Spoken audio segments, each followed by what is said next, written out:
Chapter 14, Stories of the Beginning and the Multidimensional God. As the present life of any individual rises from hidden dimensions beyond those easily accessible in physical terms, and as it draws its energy and power to act from unconscious sources, so does the present physical universe as you know it rise from other dimensions. So does it have its source and derive its energy from deeper realities. History, as you know it, represents but one single light upon which you focus. You interpret the events that you see therein, and you project upon its glimmer your interpretations of events that may occur. So entranced is your concentration that when you wonder about the nature of reality, you automatically confine your question to this one small, flickering moment that you call physical reality. When you ponder upon the aspects of God, you unthinkingly speak of the creator of that one light. That light is unique, and if you truly understood what it was, you would indeed understand the nature of true reality. History, as you think of it, represents but one thin line of probabilities in which you are presently immersed. It does not represent the entire lifetime of your species or the catalogue of physical activities, or begin to tell the story of physical creatures, their civilizations, wars, joys, technologies, or triumphs. Reality is far more diverse, far richer, and unutterable than you can presently suppose or comprehend. Evolution, as you think of it, and as it is categorized by your scientists, represents but one probable line of evolution, the one in which again you are presently immersed.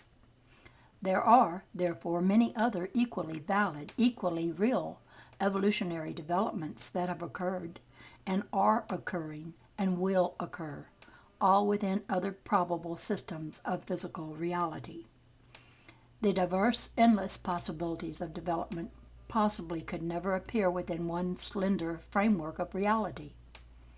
With splendid innocence and exuberant pride, you imagine that the evolutionary system as you know it is the only one, that physically there can be no more. Now, within the physical reality that you know, there are hints and clues as to the nature of other physical realities. There are latent within your own physical form other senses, unused, that could have come to the front, but in your probability did not. Now I have been speaking of earthly developments, realities therefore clustered about earthly aspects as you know them. No evolutionary line is a dead one. Therefore, if in your system it disappears, it emerges within another. All probable materializations of life and consciousness have their day and create those conditions within which they can flourish, and their day, in your terms, is eternal. I am speaking now in this chapter mainly about your own planet and solar system. But the same applies to all aspects of your physical universe. You are aware, then, of only one specific, delicately balanced but unique portion of physical existence. You are not only creatures of corporeal being, forming images of flesh and blood, embedded in a particular kind of space and time. You are also creatures rising out of a particularized dimension of probabilities, born from dimensions of actuality richly suited to your own development, enrichment, and growth. If you have any intuitive understanding as yet concerning the nature of the entity or whole self, you will see that it has placed you in a position in which certain abilities, insights, and experiences can be realized, and in which your unique kind of consciousness can be nurtured. Your slightest experience has far more repercussions within this multidimensional environment than the physical brain can conceive. For if you are intensely preoccupied with what may seem to be one infinitesimally minute aspect of reality, and while you seem to be completely embedded within it, only the most surface elements of the self are so entranced. I do not like the term surface in this regard, though I have used it to suggest the multitudinous portions of the self that are otherwise engaged, some of them as entranced in their reality as you are in yours. The entity, the true multidimensional self, is aware of all of its experiences, and this knowledge is to some extent available to those other portions of the self, including, of course, the physical self as you know it. These various portions of the self, in fact, will eventually, in your terms, become fully aware, period. This awareness will automatically alter what now seems to be their nature and add to the multiplicitude of existence. There are many probable systems of reality, therefore, in which physical data predominates, but such physical probabilities represent but one small portion. Each of you also exists in non-physical systems, and I have explained earlier that your slightest thought or emotion is manifested in many other ways than in your own field of existence. Only a portion of your entire identity is presently familiar to you, as you know. Therefore, when you consider the question of a supreme being, you imagine a male personality with those abilities that you yourself possess, with great emphasis upon qualities you admire. This imagined God has therefore changed throughout your centuries, mirroring man's shifting ideas of himself. God was seen as cruel and powerful when man believed that these were desirable characteristics, needed particularly in his battle for physical survival. He projected these upon his ideal of a God because he envied them and feared them. You have cast your ideal of God, therefore, in your own image. In a reality that is inconceivably multidimensional, the old concepts of God are relatively meaningless. Even the term a supreme being is in itself distortive, for you naturally project the qualities of human nature on it. If I told you that God was an ideal, you would not understand what I meant, for you do not understand the dimensions in which an ideal has its reality, or the energy that it can originate and propel. You do not believe in ideals in the same way that you believe in physical objects. So if I tell you that God is an ideal, you will misinterpret this to that God is less than real, nebulous, without reality, without purpose, and without motive action. Now, your own physical image is the materialization of your ideal of yourself within the properties of matter. Without the ideal of yourself, your physical image would not be, yet often it is all you are aware of. The initial power and energy of that ideal of yourself keeps your imagination alive. Keeps your image alive. Ideas, then, are far more important than you realize. If you try to accept the idea that your own existence is multidimensional, that you dwell within the medium of infinite probabilities, then you may catch a slight glimpse of the reality that is behind the word God, and you may understand why it is almost impossible to capture a true understanding of that concept in words. God, therefore, is first of all a creator, not of one physical universe, but of an infinite variety of probable existences far more vast than those aspects of the physical universe with which your scientists are familiar. He did not simply then send a son to live and die on one small planet. He is a wart of all probabilities. A wart. That don't make sense, but that's what it says. He is a wart of all probabilities. There have been parables told and stories of beginnings. All of these have been attempted to transmit knowledge in as simple terms as possible. Often answers were given to questions that literally have no meaning outside of your own system of reality.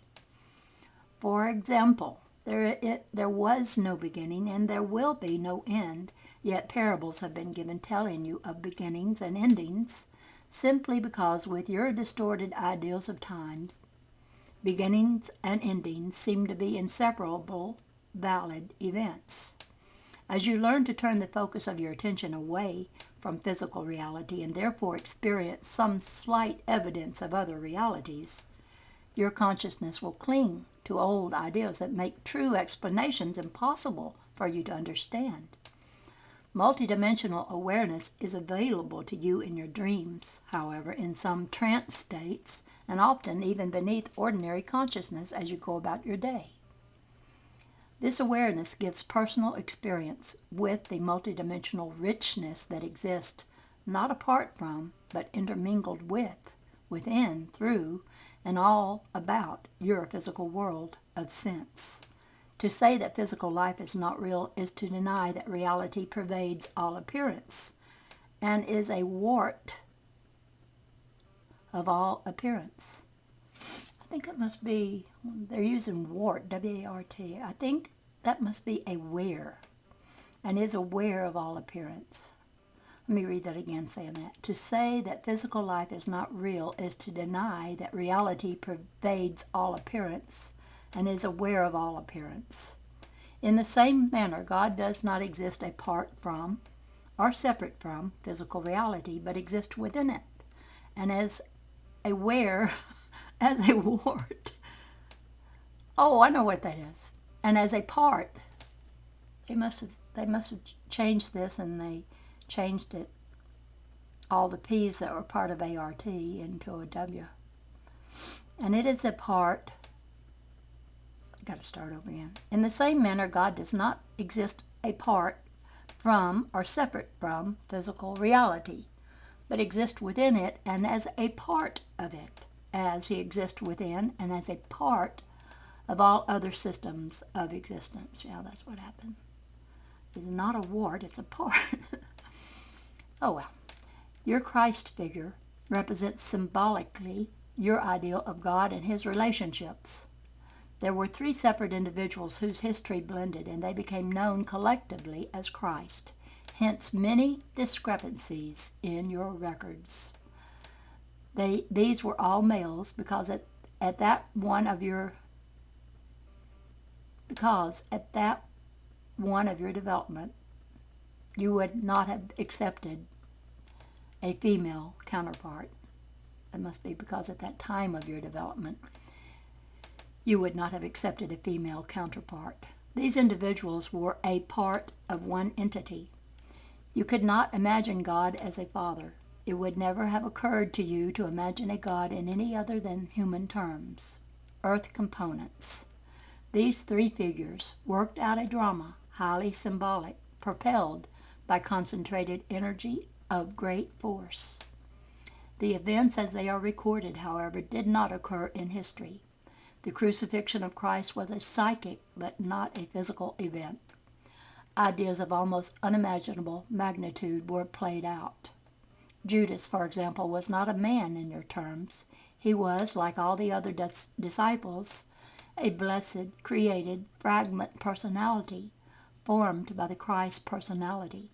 He represented the self-betrayer. He dramatized a portion of each individual's personality that focuses upon physical reality in a grasping manner and denies the inner self out of greed. Each of the 12 represented qualities of personality that belonged to one individual, and Christ, as you know him, represented the inner self. The 12, therefore, plus Christ, as you know him, the one figure composed of the 3, represented an individual earthly personality, the inner self, and 12 main characteristics connected with the egotistical self.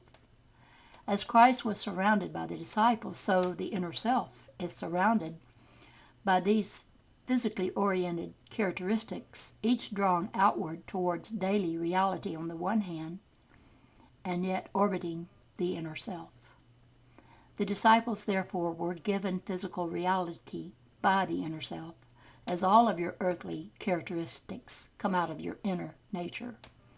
This was a living parable, made flesh among you, a cosmic play, worked out for your benefit.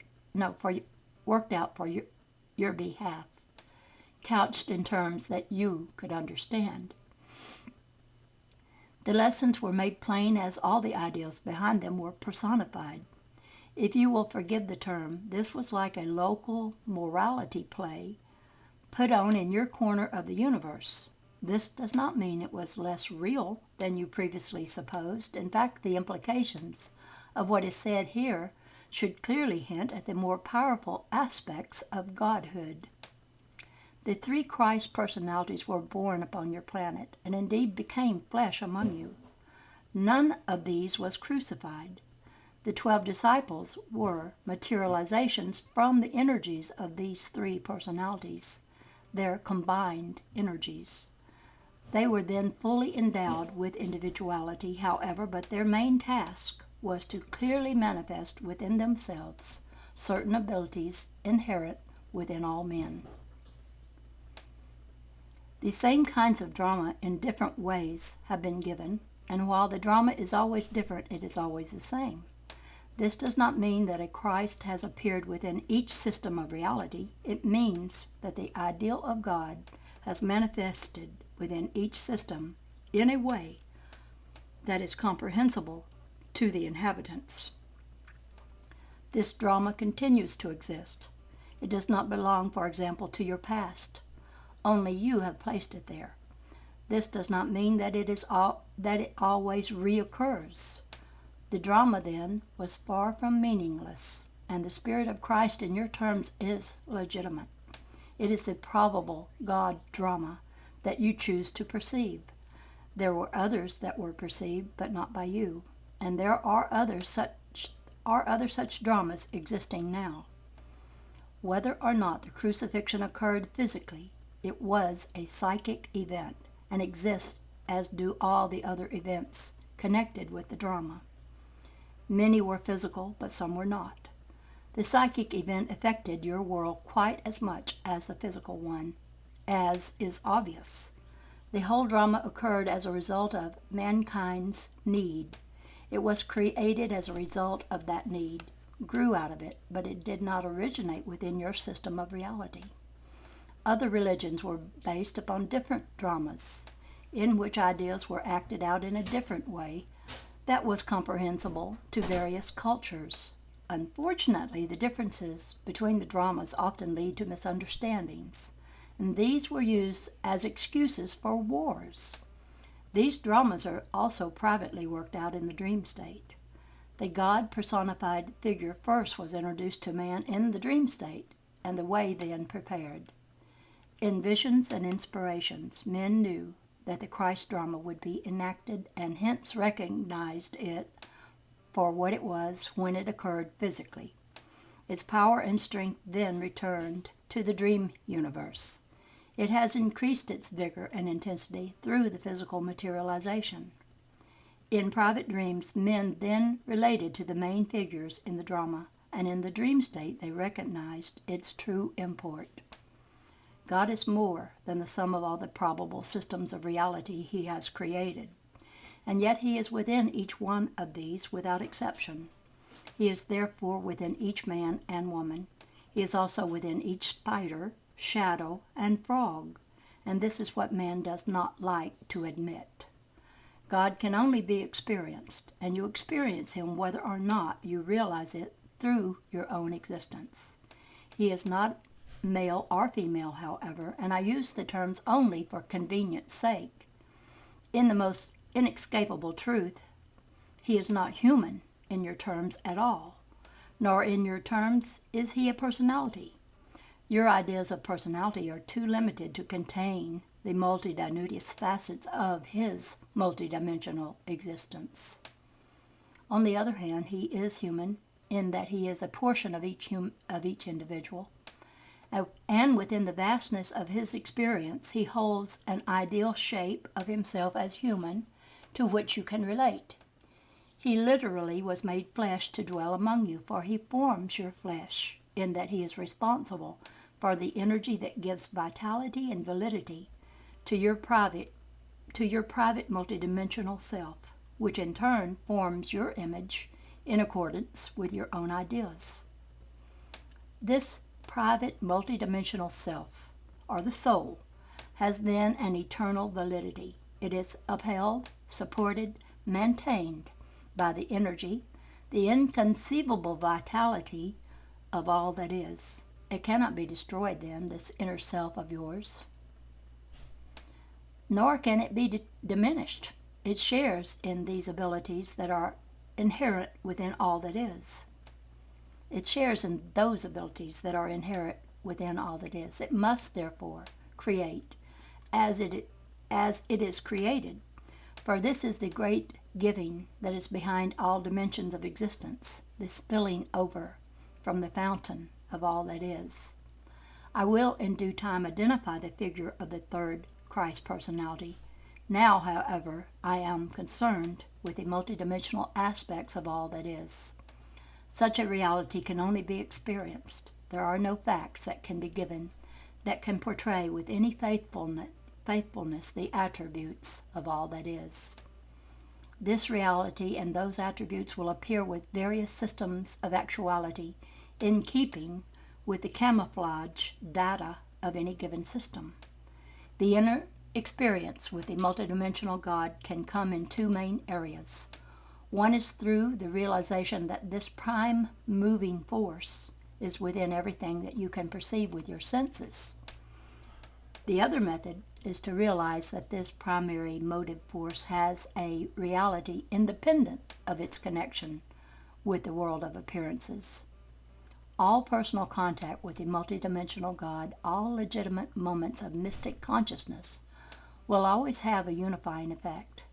They will not therefore isolate the individual involved, but instead will enlarge his perceptions until he will experience the reality and uniqueness of as many other aspects of reality of which he is capable. He will feel therefore less isolated and less set apart. He will not regard himself as being above others because of the experience. On the contrary, he will be swept along in a just state of comprehension in which he realizes his own oneness with all that is. As there are portions of reality that you do not consciously perceive, and other systems of probability of which you are not consciously aware, so also are there aspects of primary Godhood that you cannot at this moment comprehend. There are therefore probable gods, each one reflecting in its way the multidimensional aspects of a prime identity so great and dazzling that no one reality, form, or particular kind of existence could contain it. I've tried to give you some idea of the far-reaching creative effects of your own thoughts. With that in mind, then, it is impossible to imagine the multidimensional creativities that can be attributed to all that is. The term all that is can be used as a designation to include all of those probable gods in all of their manifestations. Now it is easier perhaps for some of you to understand the simple stories and parables of beginnings of which I have spoken. But the time has come for mankind to take several steps further, to expand the nature of his own consciousness by trying to comprehend a more profound version of reality. You have outgrown the time of children's tales, when your own thoughts have a form in reality, when they have validity even in other systems of reality of which you are unaware. Then it is not difficult to understand why other systems of probabilities are also affected by your own thoughts and emotions, nor why the actions of the probable gods are not affected by what happens in other dimensions of existence.